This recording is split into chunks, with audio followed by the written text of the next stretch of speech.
Шановні колеги, прошу вашої уваги. Ми продовжуємо робочий день.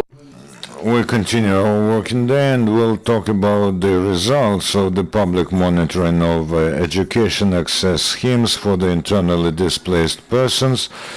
We will have Yuri Chumak, expert at the Chugiv Human Rights Foundation, Tatiana Kirillova, head of the NGO Civic Initiative of Luganshina, Людмила Скворцова, chairwoman of the board of the NGO Crimea Human Rights Initiative, and Katarina Yatsenko, expert at the Tribune, non-governmental organization. Good morning, dear journalists, experts, and I am Yuri Chumak. I represent the Chuguyev Human Rights Foundation, who conducted the monitoring of the observance of rights of the internally displaced persons on the territory of Kharkiv region, but such monitoring was held in 8 regions and in Kiev by 8 human rights organizations with the support of Renaissance Foundation, and I'll tell you about the results of this monitoring in Kharkiv region. The monitoring that we conducted was effected in different ways. First, we collected information on open sites, and we sent requests to educational bodies in the Kharkiv region. Also, we worked with the Kharkiv Institute of Social Research. We polled 150 IDPs and also conducted 35 deep interviews with representatives of educational establishments, educational officials, and scientists. And our organization also provided legal consultation for IDPs, and we got information from them whether their rights are being observed or not. We had a hotline which IDPs could call with any relevant issues and questions about educational services. So we had a feedback through the phone hotline. So from all these sources, we have collected the information that I'll tell you about now. In brief, we have data for the 7th of April. 250,000 IDPs are in Kharkiv region, and the data is different by the Kharkiv regional administration and the state emergency services. But the difference is something like 1.5 thousand people. The main thing is that one of the greatest burdens as far as accepting and placing the IDPs is concerned is with the Kharkiv region. So out of that big number of IDPs, and these are only registered persons, we have almost 18.5 thousand children. Speaking in brief, because I do not have much time, and I cannot describe all the outcomes from our monitoring. Actually, I should state that we haven't registered any serious breach of the right to education, and vice versa. IDPs described as the cases of positive discrimination. That is, IDPs received some privileges and were tried to be assisted even in those cases when local residents had big needs. Sometimes IDPs addressed about vacant places in kindergartens, while for local Kharkiv, children vacant places in kindergartens are not always available. Also, some number of IDPs came to school. Even the rule about limiting number in children in one class, which is limited up to 30 children, it was breached or violated, and the number of children in schools become bigger in order to be able to accept those children who came from the number of IDPs.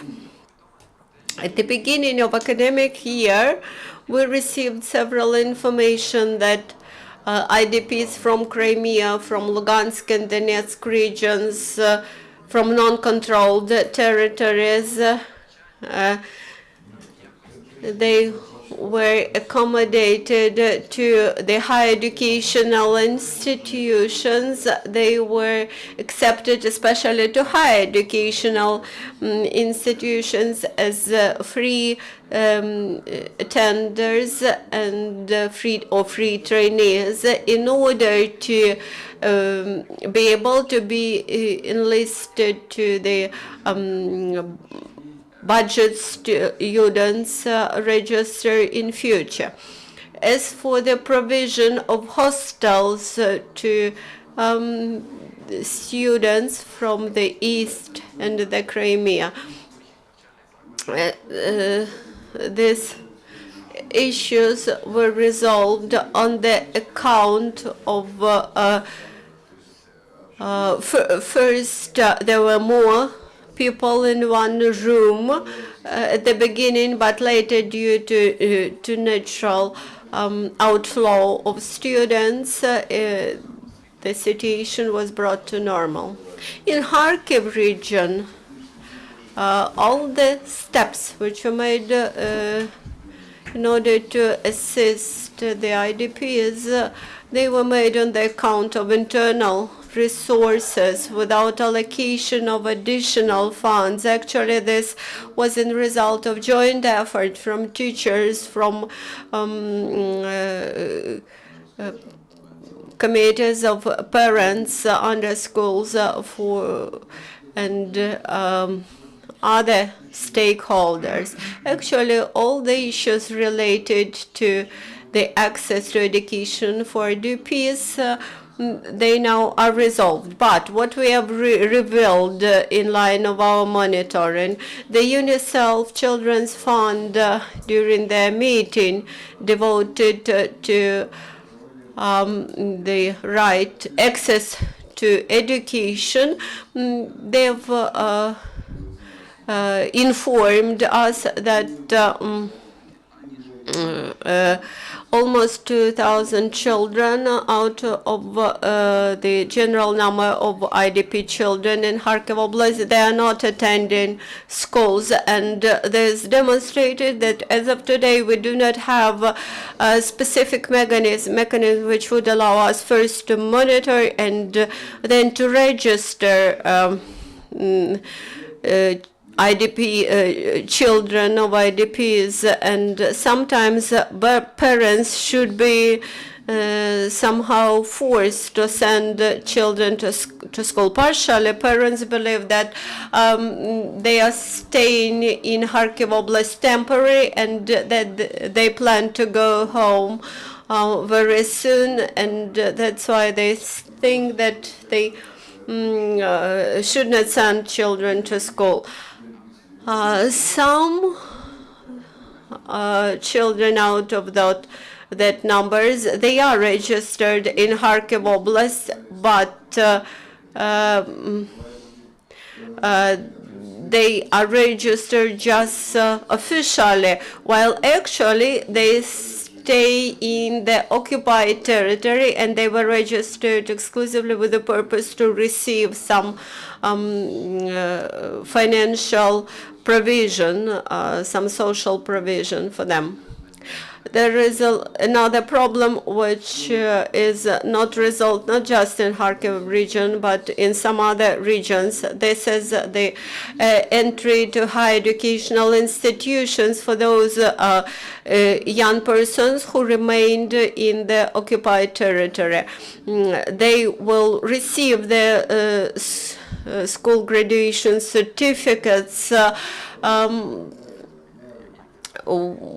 with the official mark of Novorossiya, LNR, DNR, or something else, and for them, the Ministry of Education has made provisions for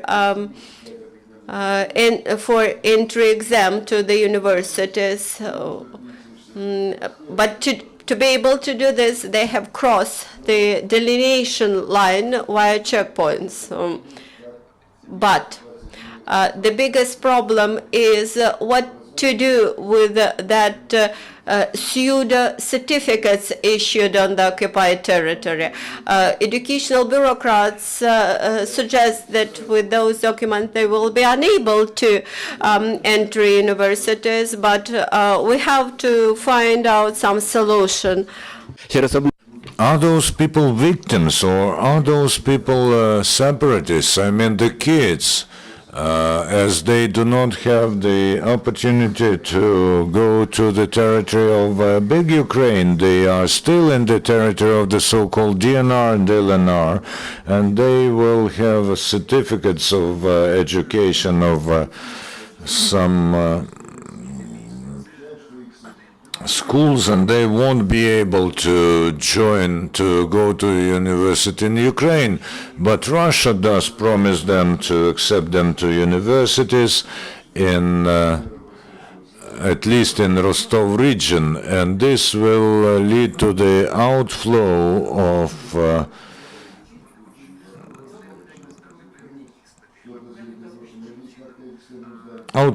young people to Russia. We have to do something about this. We cannot legalize those certificates because in this way we will legitimize the terrorist organizations.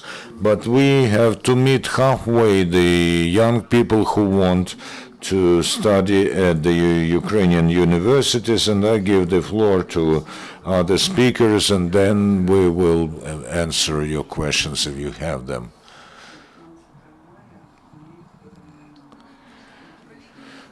Good morning. I am Tatiana Kirillova. I represent the Luhansk regional organization, which is called Civic Initiative Luhanshina. We have also conducted the monitoring of the right for the higher education on the territory of Luhansk region, and I think that out of the 8 organizations that the speaker said, I think our monitoring was the hardest, as we had students who were IDPs, we had teachers who were IDPs, and universities who were evacuated on their own initiatives. And the third factor is that they are still on the territory of Luhansk region in the cities of Severodonetsk and Starobelsk.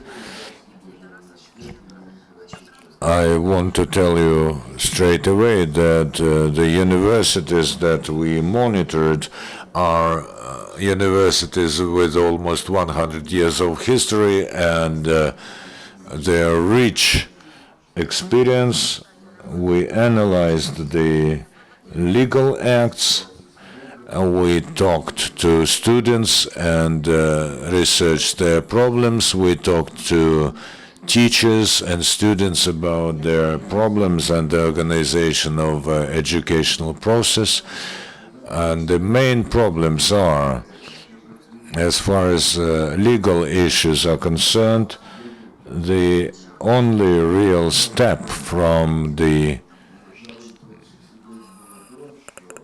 state to provide for the rights of those students. In August, there was a resolution of the Cabinet of Ministers which allowed the students who left the anti-terrorist operation zone to attend as free students, external students, the classes in other universities.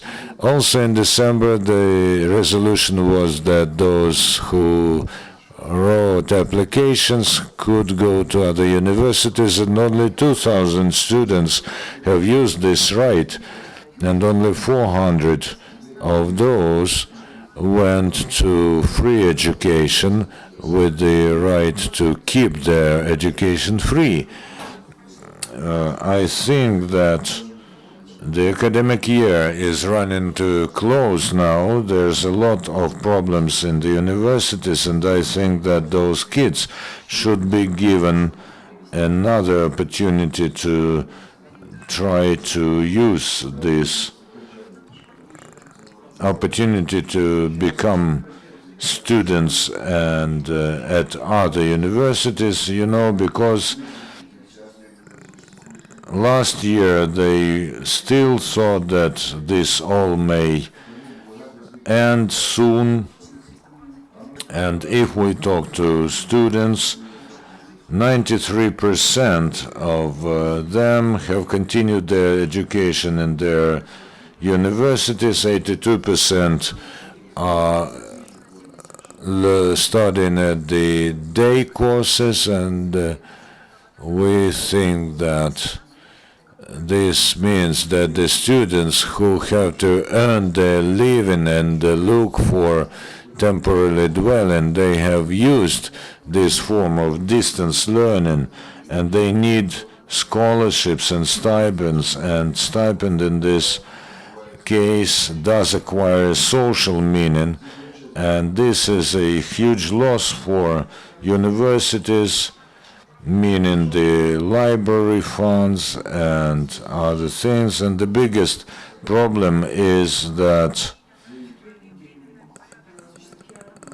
the order of control for movement of people in the zone of anti-terrorist operation, this is the passes that every media is discussing, but this problem is still not regulated, and you cannot actually get the passes. That's why people cannot go to Luhansk region. That's why they cannot meet their relatives who also could not go away. As far as help to universities is concerned, we think that a special program should be developed with involvement of state budget and other sources of financing.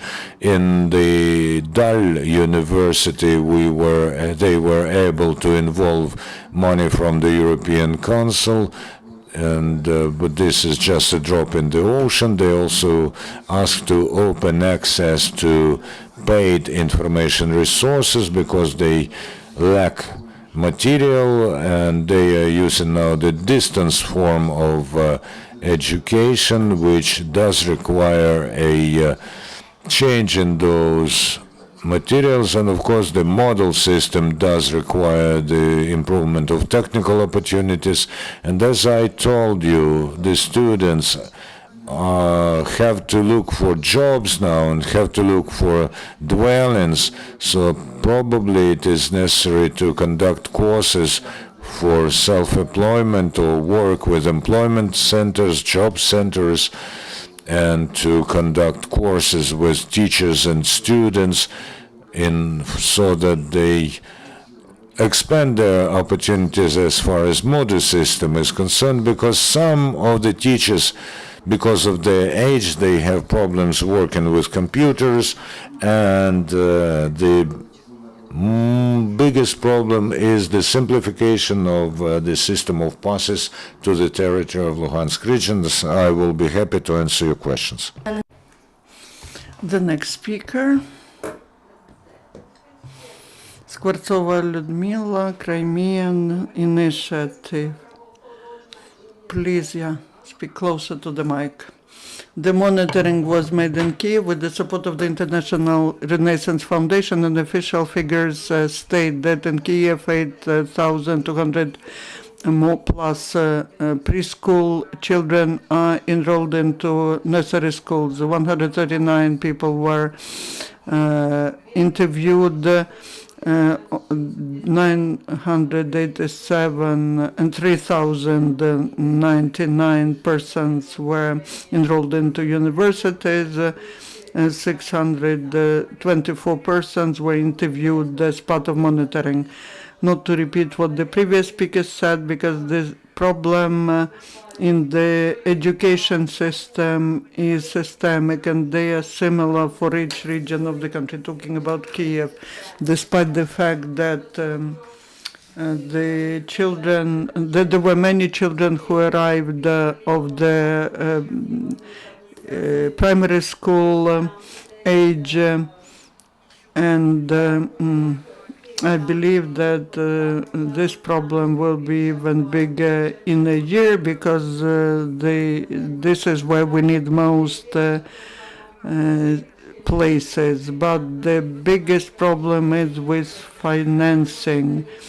The parents cannot provide the games, textbooks, or toys for children. They cannot buy that, and the parents' committees at schools very often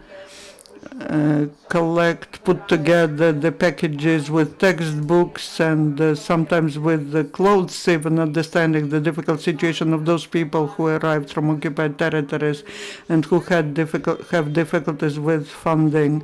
And talking to the teachers and directors of school and preschool institutions, they say that the children who arrived have very high level of knowledge. When we move to universities, the situation is a little bit different.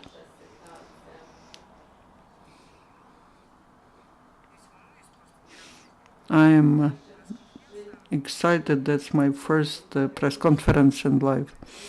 And also talking about schools, we received not very pleasant figures, because 24% of students of schools do not plan to continue education. They do not plan to enter universities because of the very difficult material status of families of IDPs. And they all mentioned that previously they had in their plans to continue education. So this can be regulated only if the program on protection of IDP children rights is passed in the state, because this should be clear. It should clearly state when, how they can enter. The Department of Education sent letters to schools. These were not the orders. That wasn't a regulatory document, but just a letter with the request to help.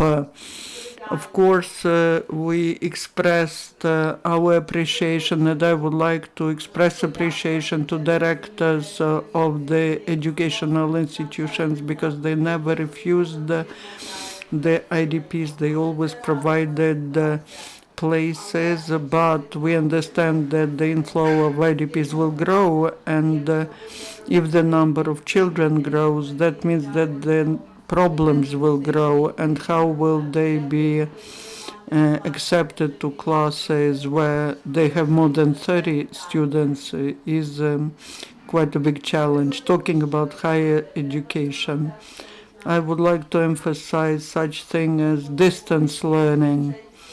We received many requests. Minister Kvit stated that people who cannot leave occupied territories, they will have the opportunity of distance learning. But having monitored all the universities of Kiev, we found out that only Shevchenko University and only at one department, the Department of Journalism, can provide such type of education. So what should these people do who are staying at the occupied territories is a big question. Also, there's a problem with the accommodation, and also some people were talking about passing the exams and tests which they have to because of this academic difference. Thank you. And now Katerina Yatsenko. I'm Yekaterina. I'm from the NGO Tribune from Lugansk region, Rubezhne town. In Rubezhne, we have registered 189 children of IDPs who study in 11 educational establishments of the city. After interviewing the school children and their parents, we came to conclusion that the main problem in the families of IDPs is difficult material situation, the problem of getting jobs for parents, the problems with accommodation. In all the schools, the children of IDPs have all the educational materials which they need, but sometimes they have no money for stationery. The children get free meals in school canteens. A lot of attention is paid to psychological condition of children of IDPs because these children survive through very serious situations in life like war and the consequences of war. The behavior of children depends on where they come from. They sometimes witnessed the warfare or the situations that can influence the children's psychic condition. Also, there were 10 trainers who get their training, special training to help children overcome the stress. And these trainings were conducted with the assistance of the International Children Fund of UNICEF and the National Kiev Mohyla University. The psychologists also communicate with the parents, and the school psychologist finds out what are the problems and tells the parents how, together with the school teachers, the parents can help their children. We would like to say that the children of IDPs are away from home, from the situation they used to, and they are deprived of the things that they used to.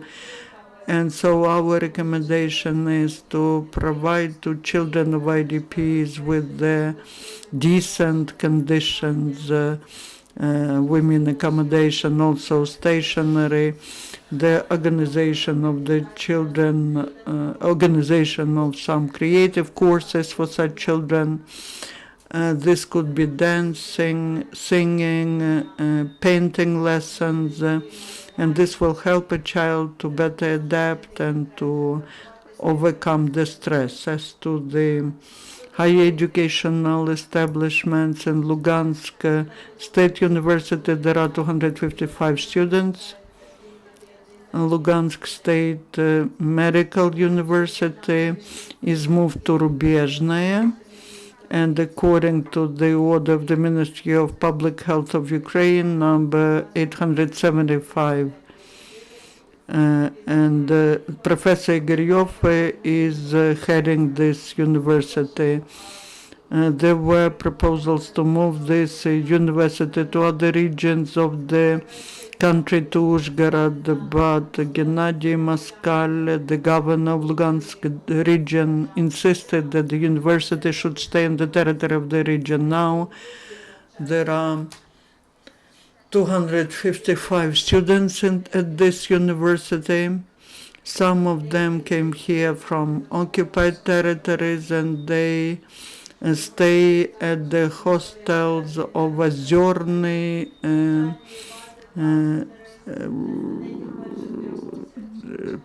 pension house. Also, there are foreign students at the university, the students from India, Nigeria, and Tunisia.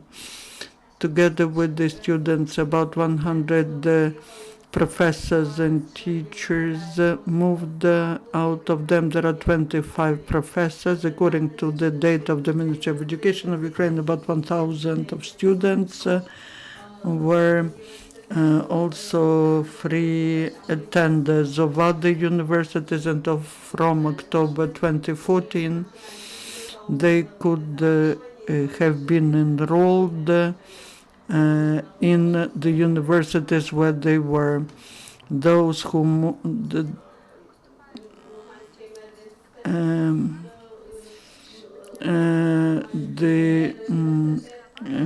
university has maybe not so good material basis as the university in Lugansk. The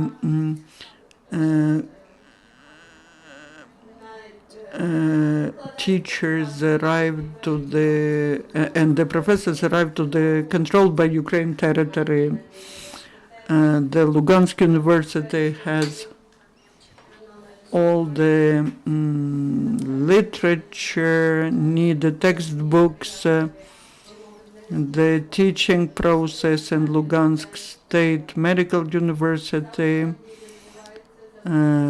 continues thanks to the teachers who take care of their students. Thank you for presentation. Please proceed to the stage, everyone. And if there are any questions, dear colleagues, go ahead. Don't forget to introduce yourself. Chernomorka Broadcasting Company. My question is to Lyudmila Skvortsova about IDPs from Crimea. Yes, 405 kids from Crimea and the city of Sevastopol in kindergarten, 165 in schools, and 811 from the Autonomous Republic of Crimea and the city of Sevastopol. 94% of those whom we polled in kindergartens were from the anti-terrorist operation zone, and in schools 93% were from the anti-terrorist operation zone and 7 from Crimea, and as far as universities are concerned, 25% from Crimea. But you know, we were even surprised that kids from Crimea do not have any language problems and no difficulties. Maybe the only problem as far as Crimea is concerned is crossing the border for external examinations, especially those kids who are already 16 years of age but still don't have their passports. We raised this issue at the round table, and the respective department promised us to meet us halfway, as there are many reports that the problem was solved, but we still have to work on it because bodyguards do not let them in. And I think that Tatiana can tell you more even about the kids from anti-terrorist operation zone, although everybody says please come and get your invitation and no problem, but in reality the problem is there and the children cannot cross the border, and this is the violation of their right to education. Do you have any statistics on how many people were not allowed out of Crimea or were not allowed in Ukraine? Well, you know, many people do not just complain about this, they just shrug their shoulders and that's all. And we asked the Ministry of Education whether they conduct statistics about complaints and requests from Crimea. They say no such statistics. We do understand how sharp is the distance learning issue.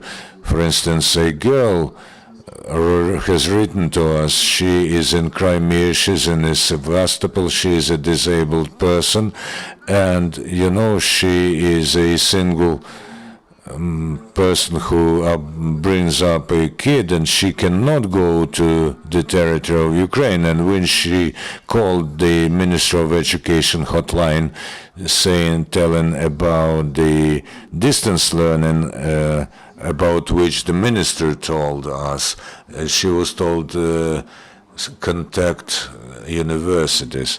So she contacted us. We will try to help her.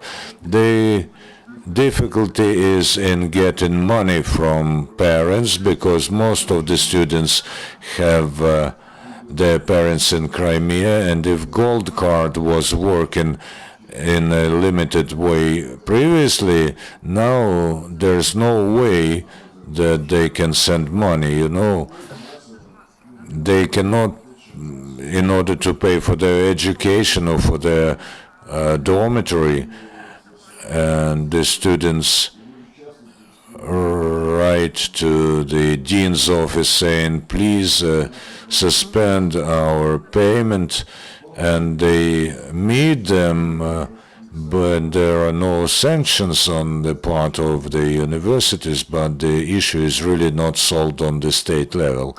The next question, please. Radio Liberty. You started to talk about children who come from the anti-terrorist operation zone. There are also problems. Can you dwell on this? What sort of problems? I can tell you, using as an example the situation in Luhansk region, which is occupied. First of all, I want to draw your attention to the fact that we have a law on the rights and freedoms of people on the occupied territories. This law, regrettably, designates only Crimea and Sevastopol as an occupied territory.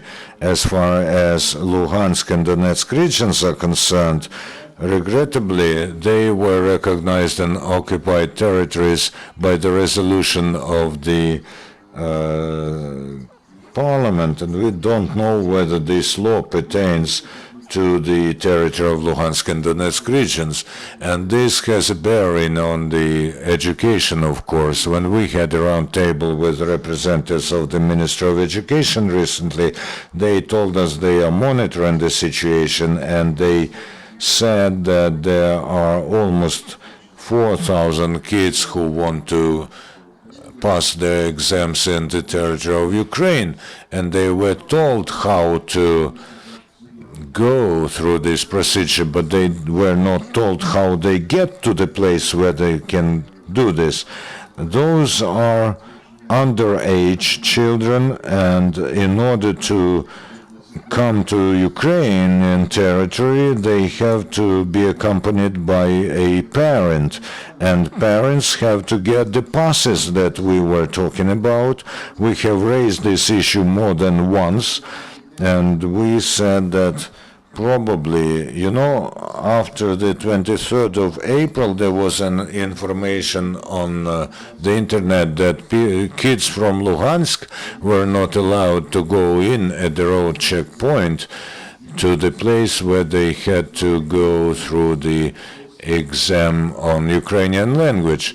And this, the thing is that those rights are not provided for, and there's a problem with people who cannot get a passport when they reach the relevant age, because, then no passport issuing offices on the occupied territories of Donetsk and Luhansk region.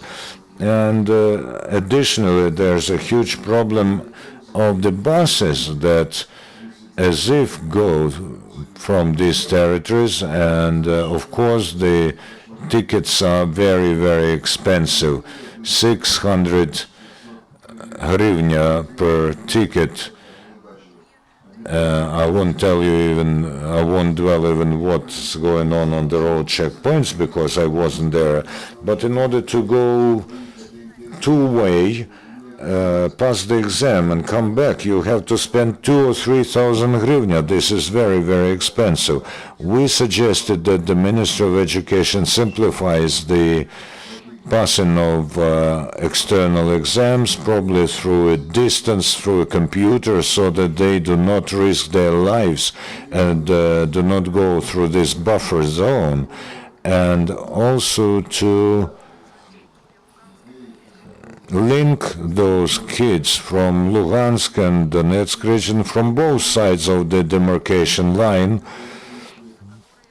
to link them to the universities that were evacuated and are on the territory of Donetsk and Luhansk region, because we understand that the attractiveness of those universities for other regions is practically zero, and the children who have to remain on those territories can realize their right to higher education in these universities and simplify the procedure of accepting those kids as students, and also help this university survive and help survive those kids who are in this situation by the will of fate. There was a representative who was responsible for Luhansk and Donetsk regions. She told us about 4,000 such people.